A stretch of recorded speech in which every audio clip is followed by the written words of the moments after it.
Welcome to the Den.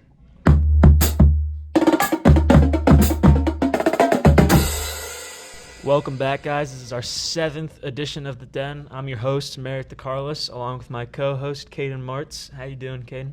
Pretty good, man. Made it through the storm. Hopefully all you guys are doing good. Merrick, how you doing?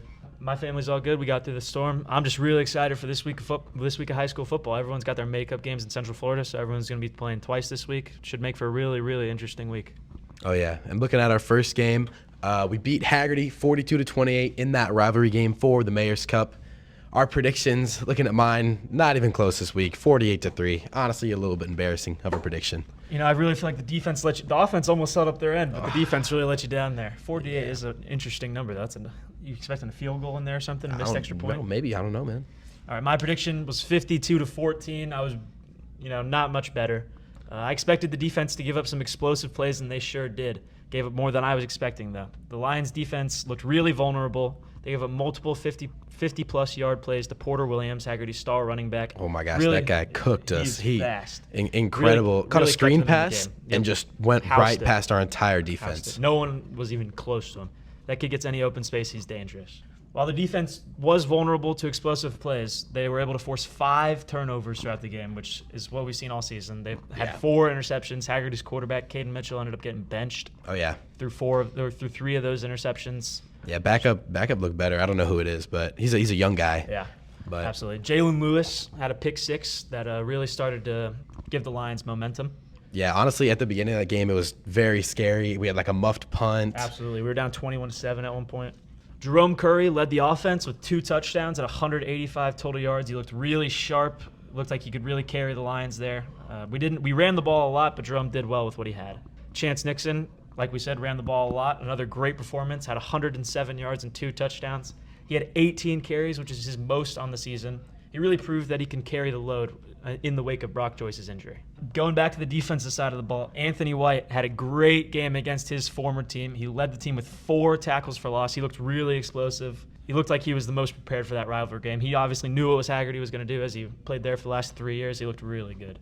Moving on to our matchup this Monday, we beat Lake Howell 38-14. A great game from our team, but really from Jerome Curry. I mean, his best game of the season by a mile. 22 completions on 26 attempts, 301 yards, 4 touchdowns. Just a great performance from Jerome. Absolutely. I think Jerome really showed that if needed, if the run game's clogged up, if the O-line's not blocking, he could really step up and put together a great performance like he did on Monday. Yeah, I mean, we saw Chance Nixon, 10 attempts, 46 yards, probably his worst performance of the season. But, I mean, we have a really good offense that has stars that can, step up when other players aren't making those plays. Absolutely. Dylan Edwards came back this week. He suffered a high ankle sprain against Lake Mary in the preseason kickoff classic. Came back actually against his former team. He went to Lake Howell last year, transferred to Oviedo, and, must have felt great for Dylan going out there playing against his old team. Looking at our receivers, Jerome Curry, he found Emiliano Galarza, 4 catches, 84 yards. Jordan Donahue, 4 catches, 68 yards. I mean, those seem to be our 2 standout receivers this year, and they're playing great. Weapons.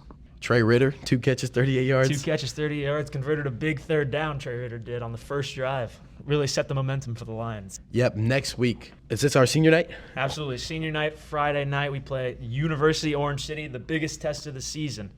University is ranked 41st in the state and are coming off a win against Jesuit. University has a lot of momentum going into this game, and the Lions, this is going to be their biggest game of the season by a mile. Oh, yeah, and we'll see where University's ranked in our rankings in a little bit, but hey, I mean, you never know. Oviedo gets this win. Absolutely.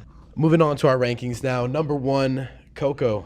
Had a bye this week, but last week, a loss to Norland. I mean, Norland, an incredible program. Cocoa now 3-3, but I mean, putting up a fight against Norland, you don't see any other Central Florida team doing that. Absolutely. 3-3 might not look great for Cocoa, but all of their losses have come to some of the best teams in the entire nation. Cocoa has been our number 1 all season for a reason. They've yet to be dethroned. Next week, they'll face Villages Charter. Not a very good squad. I imagine Cocoa will add to that win column, make it 4-3. All right, at our number 2 spot, we have Jones, 6-0, another team on a bye due to the hurricane. This week, they continue their gauntlet of a schedule, facing off against 60th-ranked Lake Wales.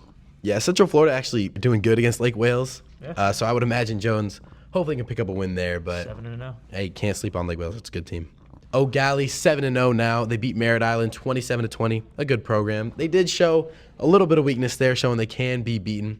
Sophomore quarterback a much better performance than we Absolutely. talked about last time. 3 touchdowns, 191 yards. Big bounce back. Really showed that he can play through adversity. I like that a lot. At number 4, coming in, we have TFA, 6-1. Another team on a bye week. This week, they will be facing their biggest remaining test of the season against Seminole, who is coming off a loss. We'll see them later in the rankings. Yeah, speaking on that Seminole matchup, Lake Mary, they're going to jump up to 5. Only 4-2, but they saved their season against Seminole, beat them 29-14. Yeah, absolutely. The biggest performance of Lake Mary all season. That was a real make or break for them. If they would have dropped down to 3-3, I really feel like their season, they wouldn't have had a lot of playoff hopes. I think they might have been out, but they really saved their season against Seminole. Coming in at number 6, we've got Dr. Phillips. They're now 6-0, beat a average to low average Lake Nona squad 34-7. Dr. Phillips just got to keep it moving. Yeah, really coasting off that Lake Mary win. And Absolutely. you look at their schedule, and it's like, if they don't have that Lake Mary win, they don't really have any quality wins. So a little skeptical of them, but, I mean, they're here. They're here. Number 7, University. A freaking ginormous win against Jesuit, 35-33. Quarterback Malachi Walters threw for 241 yards, 2 touchdowns, 3 interceptions, but, I mean, running back Anthony May made up for that, 165 yards, 2 touchdowns. Yes, I think those 3 interceptions, I think we could see those come into play this week against Oviedo. Oviedo known for forcing turnovers, known for being a bit of ball hawks. I think if University's not careful, if Walters isn't careful, he could throw a lot more interceptions against Oviedo. Yeah, might find Joey Joya running down the seam. Yeah. Coming in at number 8, we got Edgewater. They're 5-2 on the season. Dominated a solid Winter Park squad, 49-16.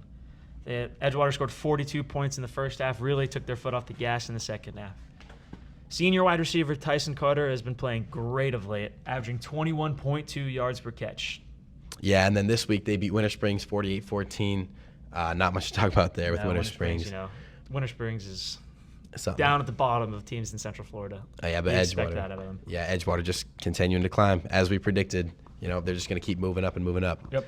Number 9, we talked about them a little bit. Seminole, 6-1. Their first loss of the season came against that Lake Mary team, but that's a good team. That's a great team. Noah Grubbs leading them. I mean, you can't be too mad at Seminole for this loss. Absolutely. You can't beat up a team for one loss, especially in a rivalry game. You really have to throw out records in rivalry games. I've always said that. Like, look at Oviedo versus Hagerty. Oviedo is a much, much more talented squad than Hagerty, but Hagerty was able to stay in it just because it was a rivalry game.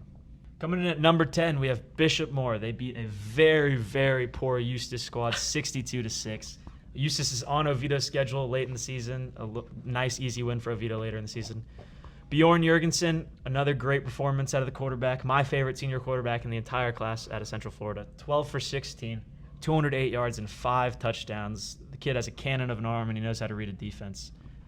Bishop Moore will face their final test late in the season against Lake Mary. I think that's where we'll really see what Bishop Moore is. They haven't really played a competitive team since Oviedo, because St. Thomas Aquinas, everyone knew they were going to get blown out in that one. Yeah, and that's a great quarterback matchup too. Absolutely. Bjorn versus Grubbs. That'll do it this week for the Den.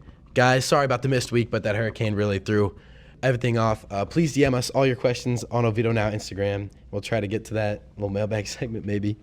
Make sure to visit our OviedoJournalism.com, see all of our stories. Merrick's got a whole bunch of football stories on there. Go to OviedoJournalism.com. Check out my staff profile. Go read my write-up on the Hagerty-Oviedo, history of the Hagerty-Oviedo rivalry. Listen to the Roar podcast, our friend's podcast. And, I hope you guys have a good week. Have a good one, guys. See ya.